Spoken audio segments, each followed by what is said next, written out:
Le chapitre, oui. Merci Asriel. Parce que sinon, on sera pas rendu. C'est-à-dire jamais. Oh.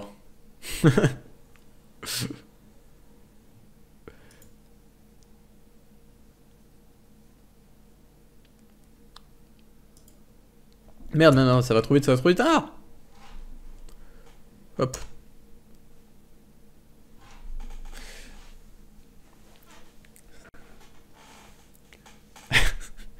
Mais YOLO, je suis sûr, il pourrait faire une bête de vidéo s'il se sortait les doigts.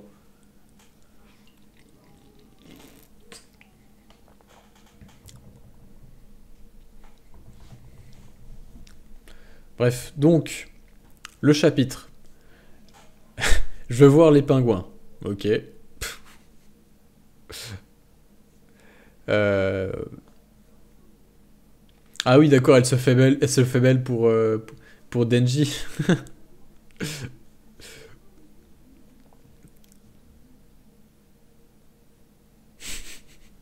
T'as pas besoin de te faire belle pour Denji, hein, il est tellement en chien que...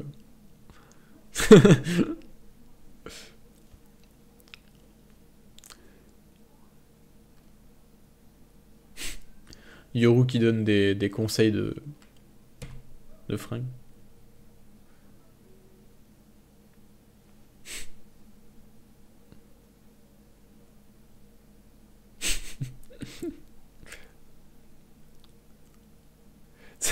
En vrai, je kiffe leur interaction entre elles. Elle est tellement sûre d'elle, là... Ça se voit, ça va foirer. C'est obligé, ça va foirer. Objectivement, je suis plutôt mignonne. Ah mais t'as pas besoin de... T'as pas besoin de grand chose hein, pour faire plaisir à Denji.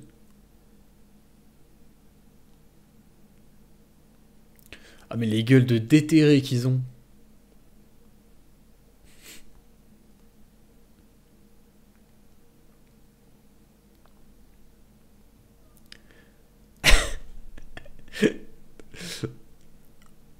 C'est...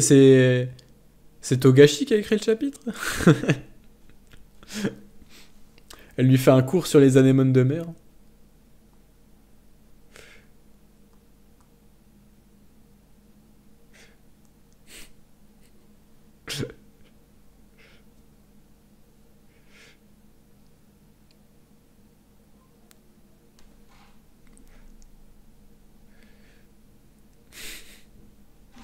Bah écoute, on sait que du coup les anémones de mer sont présents dans toutes les mers du monde, que leur corps est capable de mouvements très lents, et sert parfois d'abri d'un poisson qu'on appelle amphiprion ou poisson clown, et que celui-ci se sert d'elle pour se protéger de ses prédateurs et se nourrit même des restes de leur repas.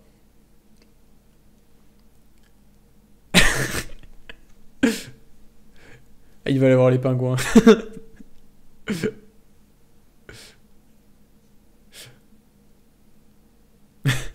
ça, ça me fume, les deux ils sont trop... Ils sont vraiment pas faits pour être ensemble.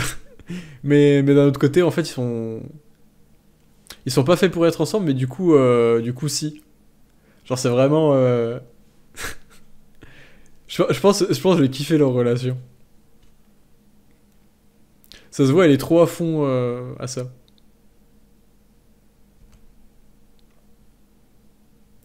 Oh mais non, mais c'est pas... C'est pas terminé ce bordel.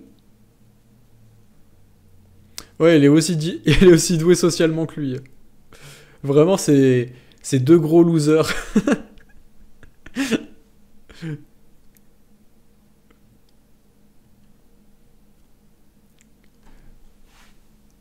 Genre, c'est vraiment. En vrai, c'est le couple parfait, hein, en un sens. Merde, attends. Je vais mettre un petit peu de musique.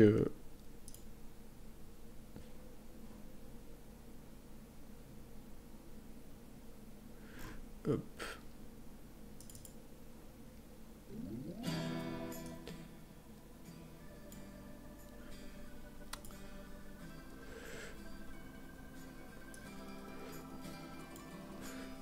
Ah, parce que là, c'était un peu triste, le. le live sans musique. Cette nuance de loose.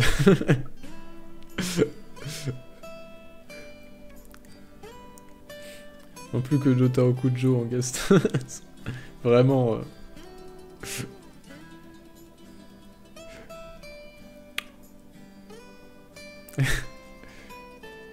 Il y a Denji qui veut voir les pingouins, ça me saoule.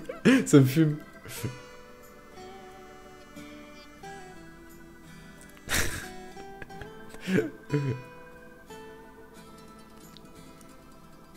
À ce stade, il doit commencer à en pincer pour moi. Ça met vraiment. Elle est trop... Elle est trop conne. Puis Denji, ça se voit, il est dépité.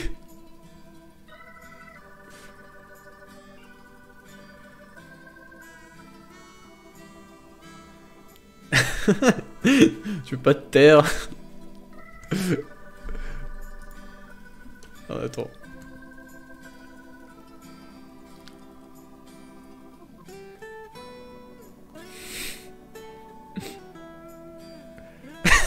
ça me fume ce dialogue de sourd.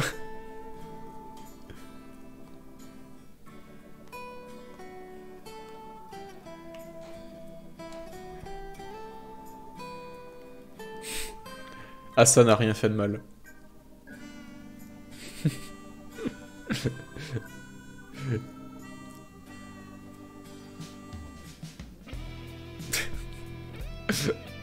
Ouais, c'est vraiment une nerd des poissons. Genre. Tu ne serais pas une humaine du genre horriblement rasoir. Ça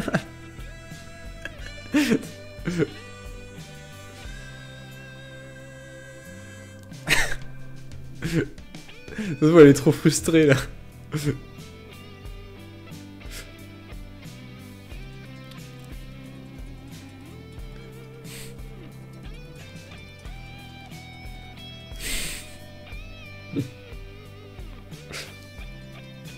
What? Ah, c'est l'un des cavaliers. Si la théorie est vraie.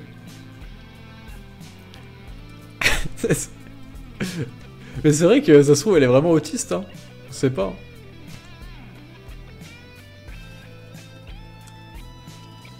Mais arrête de pencher la tête, putain. Denji n'a aucune idée de ce qui est juste ou bon.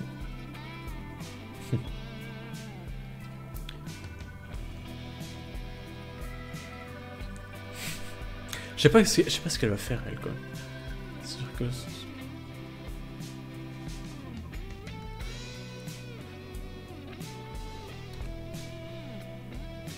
Mais voilà! On l'avait dit! On l'avait dit que c'était le démon famine. On l'avait dit. On l'avait dit. Enfin, on l'avait dit. Oui, oui, on l'avait dit, du coup. Bah, de toute façon, c'est le premier truc qui m'était venu en tête, moi, quand je l'avais vu. Mais ouais, ça a l'air... ça a l'air solide, hein.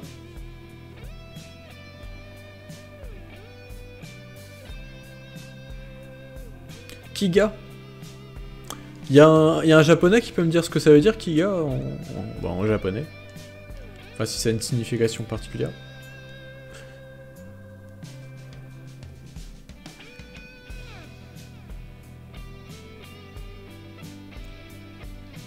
Peut-être qu'en anglais, ils ont essayé de traduire un peu son nom. Oui, elle a tout le temps la tête penchée. Mais je crois que c'était Gaucho sur, sur le Discord qui m'avait dit que le démon de la famine était comment? Représenté avec une balance, je crois, dans la Bible. Et que bah, le fait qu'elle penche la tête, ça fait penser à la balance. Bref. Et du coup, Yoru qui disparaît? What? Comment ça, elle l'a transporté? Elle est dans sa tête. Elle a transporté sa tête, du coup? Est-ce qu'on... N'importe quel moment...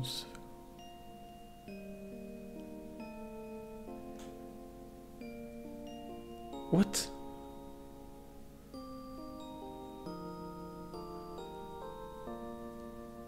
What?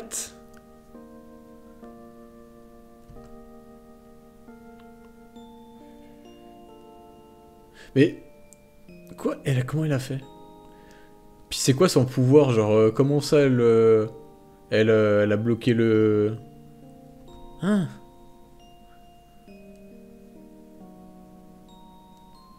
Ah, mais je suis sûr c'est une connerie du genre...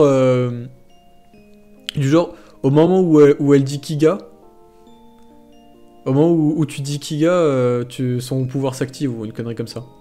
Genre si l'adversaire le dit, elle peut faire ce qu'elle veut. Et à mon avis, Kiga, ça doit être un truc du style G-fin en japonais, non? Si quelqu'un peut le... Parce que genre s'ils l'ont traduit par famille dans le... En anglais, peut-être que c'est un truc du genre.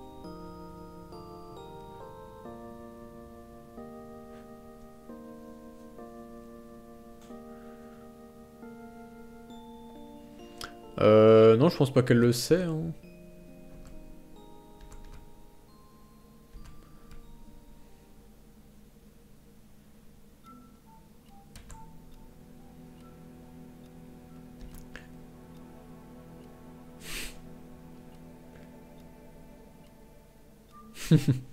Mais ouais, ça se trouve, elle peut se servir des démons un peu comme le fait Makima. Parce que oui, ça ressemble vraiment aux démons éternité. Bon, y a pas Tristan qui peut me dire sur le Discord là ce que ça veut dire, Kiga?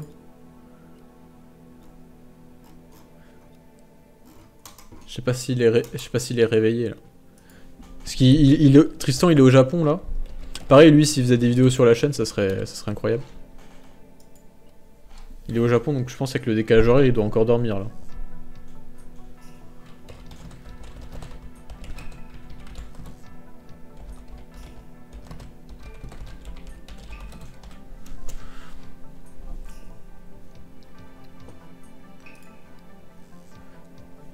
Enfin bref. Ouais, ça, bah, vu ce que dit Denji, ouais, je pense que c'est le démon éternité, mais la question c'est vraiment... comment?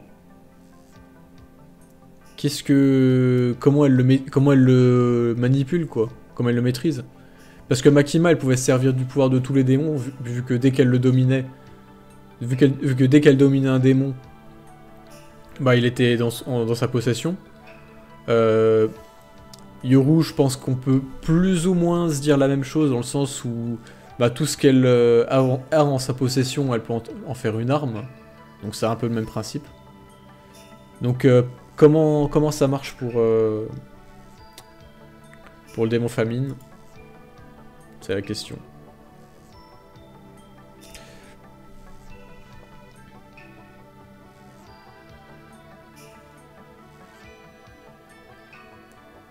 Je me sens pour Kiga.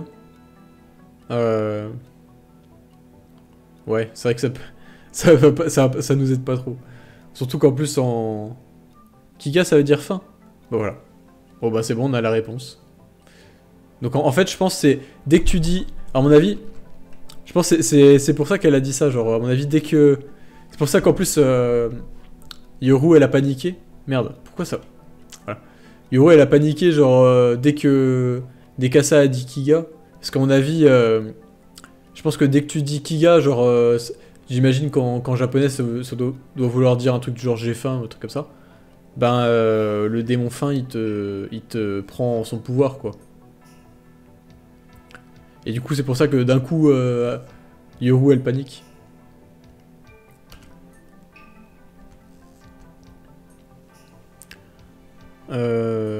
Alors... Ah oui, prochain chapitre dans 2 semaines, ça c'est dommage par contre. Il y a une théorie comme quoi les hybrides se servent tous d'autres démons comme leurs armes. Ben ouais, ça peut être le cas. Après les hybrides, je me demande si c'est pas tous des genres de Chainsaw Man dans le sens, enfin genre le démon de l'homme qui utilise, genre tu vois par exemple Katana Man, le démon de l'homme qui utilise les katanas, tu vois, et pas le démon katana. Genre des peurs instaurées par l'homme lui-même, tu vois. Plus que par l'outil qu'il utilise. Enfin, genre l'homme qui utilise tel outil. Enfin bref. Ah, de toute façon, en vrai, il y a plein de théories possibles à faire là-dessus. Ah, les cavaliers. Je suis con, j'ai pas vu... Mais oui, oui, moi, les cavaliers, ça me paraît cohérent, parce que le... Makima, c'est ce qu'elle faisait. Le démon arme, c'est plus ou moins ce qu'il fait. Enfin, le démon guerre, c'est plus ou moins ce qu'elle fait. Parce que... Parce qu'en en fait, elle transforme les choses qui lui appartiennent en armes. Donc on peut supposer que si un démon, en quelque sorte, lui appartient, même si je sais pas trop comment ça peut marcher, elle peut utiliser son pouvoir, je pense. Ou en faire une arme qui utilise son pouvoir de manière détournée. Genre, je sais pas, le démon feu, si elle le maîtrise le démon feu, ben peut-être que ça crée un putain de lance-flamme, j'en sais rien. Tu vois, ce genre de truc. Et le démon famine, ben, je sais pas, c'est peut-être... dès qu'un démon a faim de quelque chose, ben... Paf. En bref, il y a beaucoup à théoriser là-dessus.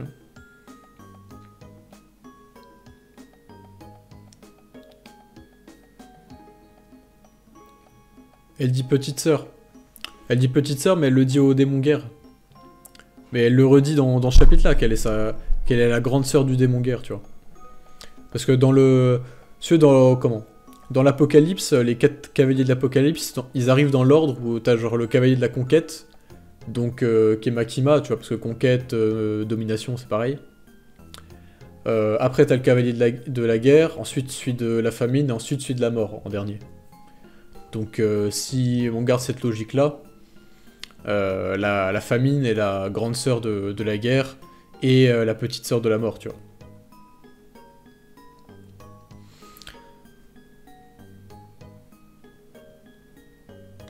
Ouais, c'est ça, c'est reconnaître son existence, l'existence de la famine, quoi, genre, le... C'est pour ça que je dis le fait d'avoir faim, en fait. Quand... Enfin, je pense que c'est plus ou moins la même chose.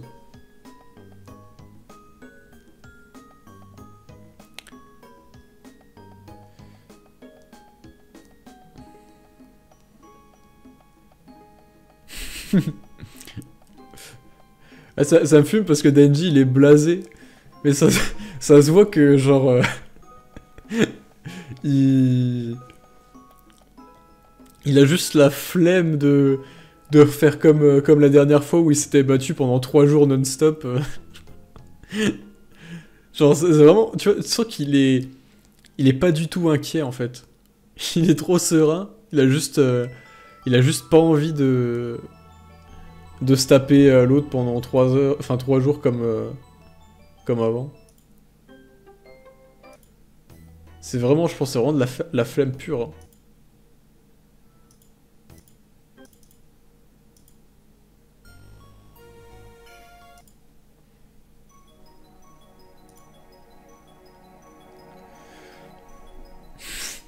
Mais oui, il est giga fatigué d'ailleurs, j'en parle dans la future vidéo sur le premier arc. Parce que oui, vu que j'ai fini la vidéo sur Berserk, je suis déjà en train d'écrire la vidéo d'analyse sur l'arc... sur le premier arc de la partie 2. Que je vais arrêter au chapitre 111 là. Et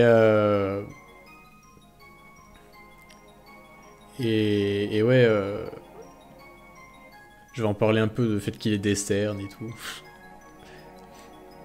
Et oui, bah de toute façon, c'est vrai que quand il dit qui est retour aux enfers, c'est clair qu'il parle de du démon éternisé.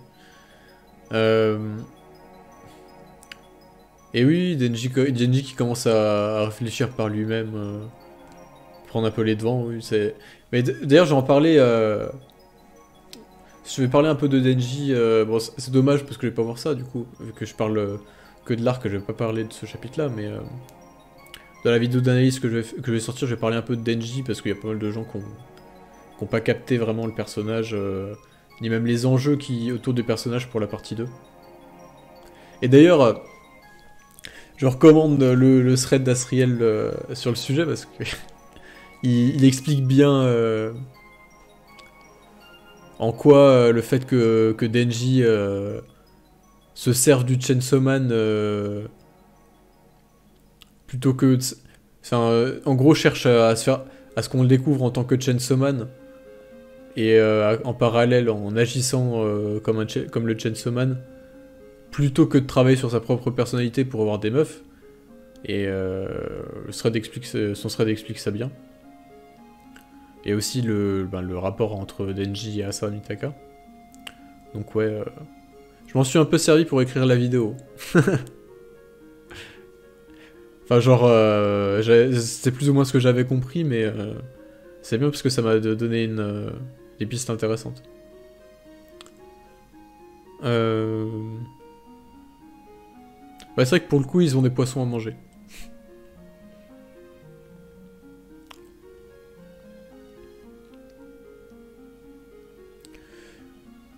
Mais c'est vrai que ouais, le fait que les démons de la partie 1 reviennent dans la partie 2, sachant que ce coup-ci, Asa, c'est un peu comment la nouvelle, tu vois, genre...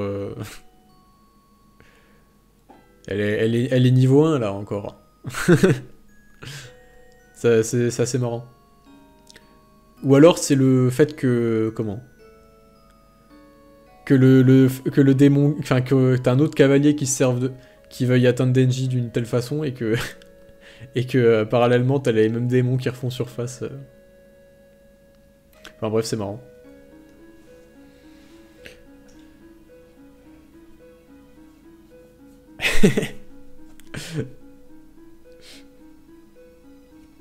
Ah mais clairement,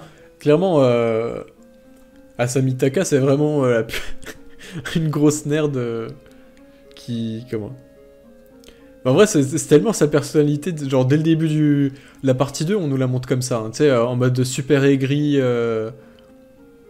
qui déteste les gens, ça se voit que socialement, elle est nulle à chier, quoi.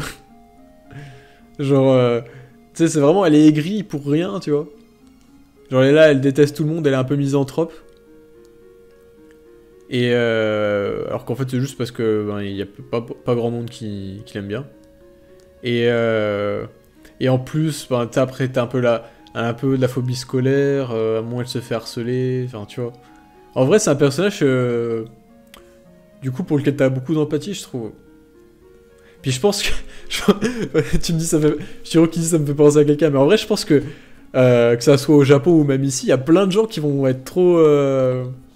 Comment qui vont se sentir représentés par ce personnage, mais pas en bien, quoi, parce que ça va les mettre mal à l'aise, tu vois.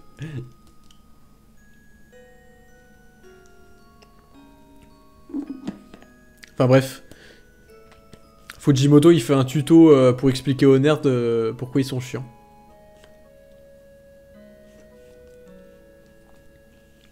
Après, on est tous un peu des nerds, hein. Je veux dire, moi, s'il y a un mec de ma classe qui me lance sur Berserk, laisse tomber, hein. Je lui parle pendant 1 heure pour lui dire que c'est le meilleur manga du monde. Ou même, je sais pas, on me lance sur le sport, sur le triathlon, je vais le saouler pendant 1 heure.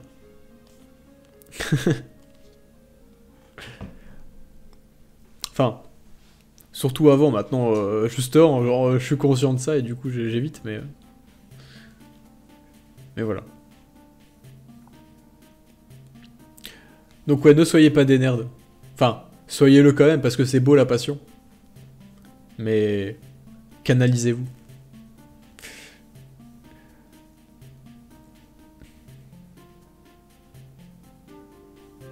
Bah c'est vrai que, oui, moi la relation Denji et Asa, je trouve elle a un potentiel de dingue, parce que les deux, ils se complètent tellement bien. Enfin genre... ils ont les mêmes défauts sans avoir vraiment les mêmes défauts. Ils sont complètement opposés mais en ayant beaucoup de points communs. Enfin, c'est vraiment... Je trouve la construction des deux persos, elle est vraiment super bien foutue. Genre, Denji, il est complètement con. Mais... Enfin, c'est vraiment un abruti, quoi. Genre, il a un QI de... Un QI à 1 chiffre, tu vois, genre... il est juste débile. Mais il a une certaine expérience, une certaine intelligence de débrouille, quoi. Et Asamitaka, ça se voit, elle est pas conne, mais elle est complètement conne quand même. Genre, tu vois, elle est intelligente, mais elle comprend pas comment fonctionnent les gens, quoi. Elle a pas d'intelligence émotionnelle, on va dire. Enfin, genre, d'intelligence sociale, plutôt. Ou c'est parce qu'elle est dans son coin, enfin bref. Mais tu vois, les deux, ils sont cons de deux manières différentes. Et du coup, ça donne vraiment une putain de dynamique. D'ailleurs, ça, j'en parlerai dans la vidéo sur l'arc. Je trouve que le point fort de cette partie 2, c'est vraiment la dynamique entre les personnages. Genre que ça soit entre Asa et Yoru, entre Asa et Denji, entre même Yoshida et Denji, Yoshida et Asa, entre Asa et Yuko, enfin bref. Vraiment, les dynamiques entre les personnages, elles sont géniales, quoi. C'est vraiment le plus gros point fort de la partie 2. C'est à la fois super drôle et tu sens qu'il y a un potentiel de dingue en termes d'émotion. Enfin bref. Et ça rend le tout vraiment super agréable à lire. Kuasa va découvrir que Denji est le Chainsaw Man, mais Yoru sera pas là. C'est vrai.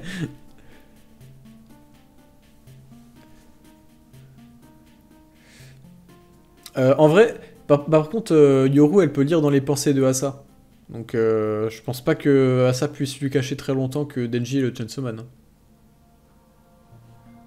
Mais par contre, ça va vachement l'embrouiller parce que elle a vu le faux Chainsaw Man juste avant. Donc elle va dire putain, c'est qui le vrai en fait. donc, donc au final, ça règle pas le problème en fait. Ça va juste les embrouiller encore plus. Et oui, du coup, le prochain chapitre va être intéressant. Bah, tous les chapitres sont intéressants de toute façon. Vraiment, dans cette partie 2, il n'y a aucun chapitre où je me suis fait chier, quoi. Même les chapitres où il se passe rien, ils étaient géniaux. Hein. Et mais d'ailleurs, je kiffe le fait que Fujimoto, ils prennent le rythme qu'ils veulent, tu vois. Genre là, c'est prochain chapitre dans 2 semaines. Pareil, là, il a fallu attendre 2 semaines déjà pour avoir celui-là. Et en vrai, je trouve ça génial, tu vois, genre...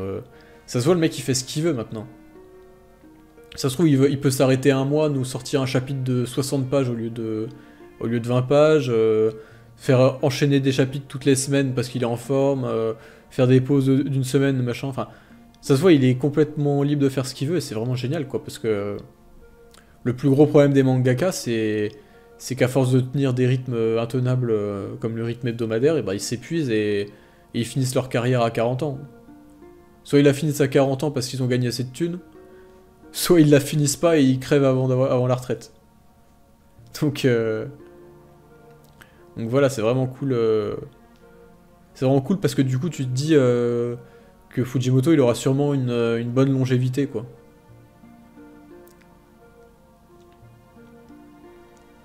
Enfin bref. Et puis même c'est bien au niveau de la qualité de ce qu'il fait, quoi, parce que quand t'as plus de temps, forcément, c'est plus quali. Hein. Ou pareil, quand t'es plus reposé, tu fais mieux ton travail, enfin... Tu sais qu'il va pas bâcler les dessins parce qu'il est en plein rush, tu sais qu'il va pas bâcler le storyboard, le scénario ou quoi. Donc ouais, franchement, c'est top.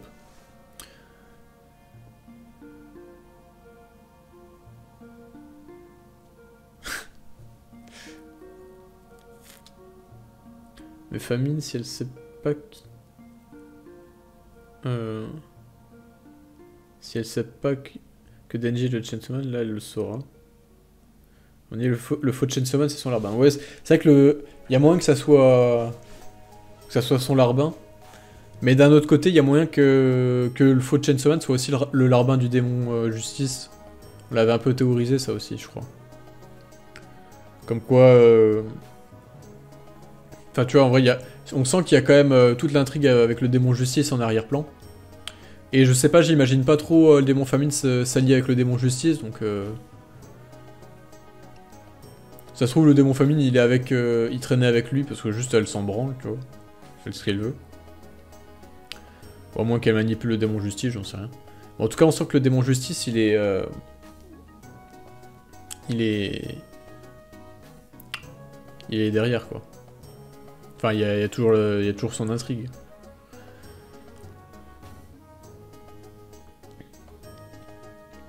Ouais, la balance sur la boucle d'oreille et le fait qu'elle penche la tête aussi.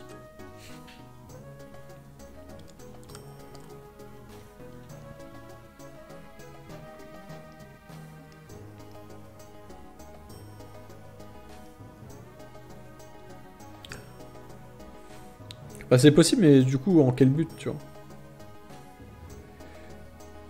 On sait pas trop ce qu'elle veut, le démon famine. On sait qu'elle se voit comme une grande sœur par rapport au démon guerre, et que du coup, on l'imagine... vu ce qu'elle fait, on imagine qu'elle veut aider, entre guillemets, à ça, à servir du pouvoir de Yuru, en la forçant vraiment à l'utiliser, parce que justement, c'est ça le but du truc. Comme quoi, elle sortira pas de l'aquarium avant d'avoir changé Denji en arme.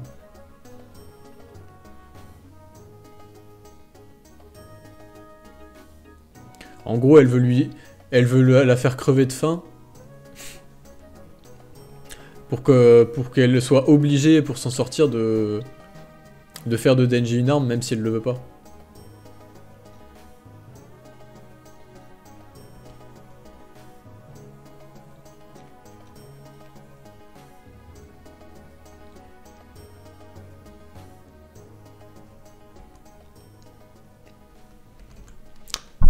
Bref.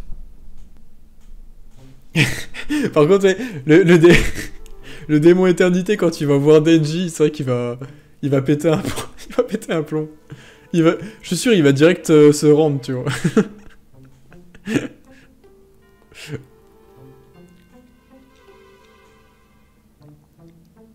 En vrai, ça serait trop drôle, tu sais, que la situation elle soit désamorcée direct dès le moment où le démon il voit Denji.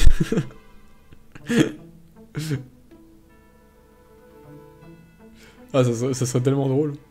Et puis ouais, ça se trouve, du coup, Denji, il aurait même pas besoin de se transformer. Et ouais, à ça, elle va se dire, putain, mais c'est qui, lui? Comment il a fait pour faire peur au... C'est pas juste un abruti.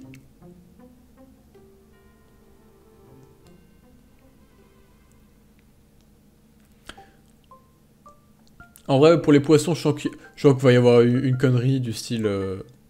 il peut pas péter les vitres ou quoi.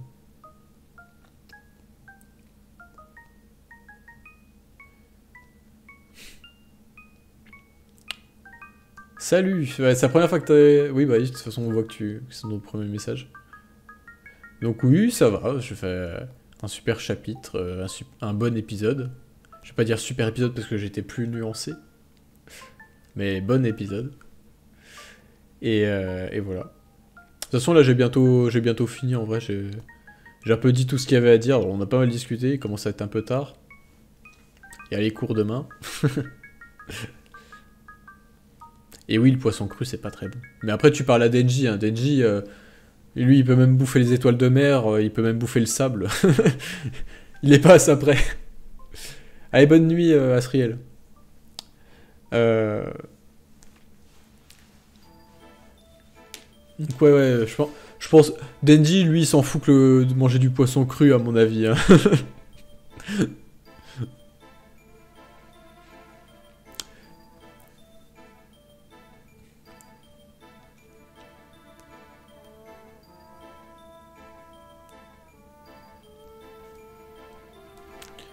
Enfin bref.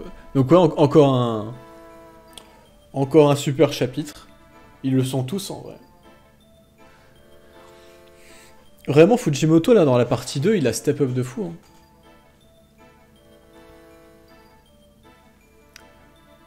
Hein. Bon, en vrai, après, bon, c'est vrai que on est toujours loin de la fin de la partie 1, parce que la fin de la partie 1, c'était vraiment n'importe quoi. Mais je pense que ça va venir et que ça sera encore meilleur, quoi, parce que... Vraiment, moi, quand j'ai lu la partie 1, que j'ai vu qu'il y aurait une partie 2, je me dis, mais... Comment il pourra faire un truc qui soit meilleur que la fin de la partie 1, quoi? Comment il pourra faire mieux que le passage en enfer, suivi de tout l'arc avec la mort d'Aki, puis la mort de Power, puis le combat contre Makima et tout? Comment il pourra faire mieux? Mais là, en vrai, j'ai confiance. Là, du coup, j'ai confiance, quoi, parce que il fait un putain de build-up, et puis Puis on sent qu'il maîtrise tout beaucoup mieux, quoi. Genre vraiment... C'est bluffant de voir à quel point il est bon, quoi. Genre tu te dis que ouais, c'était pas des coups de chance, hein, ce qu'il a fait avant. Mais vraiment, depuis Fire Punch, voire même depuis son son petit one-shot sur Nayuta, vraiment, Fujimoto, il a jamais fait un truc mauvais, quoi. Je trouve ça fou. Tu sais, même les auteurs super bons, ils finissent toujours par faire un truc pas ouf, quoi. Ou même un truc juste moyen, en fait. Je sais pas, t'es toujours un peu déçu par un mec au bout d'un moment. Mais non, lui, j'ai l'impression qu'il progresse tout le temps. Enfin bref, je vais arrêter de sucer Fujimoto. Parce que je le fais assez souvent.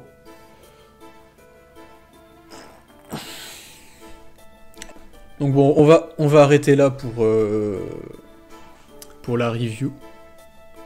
Donc bye bye YouTube. À la prochaine.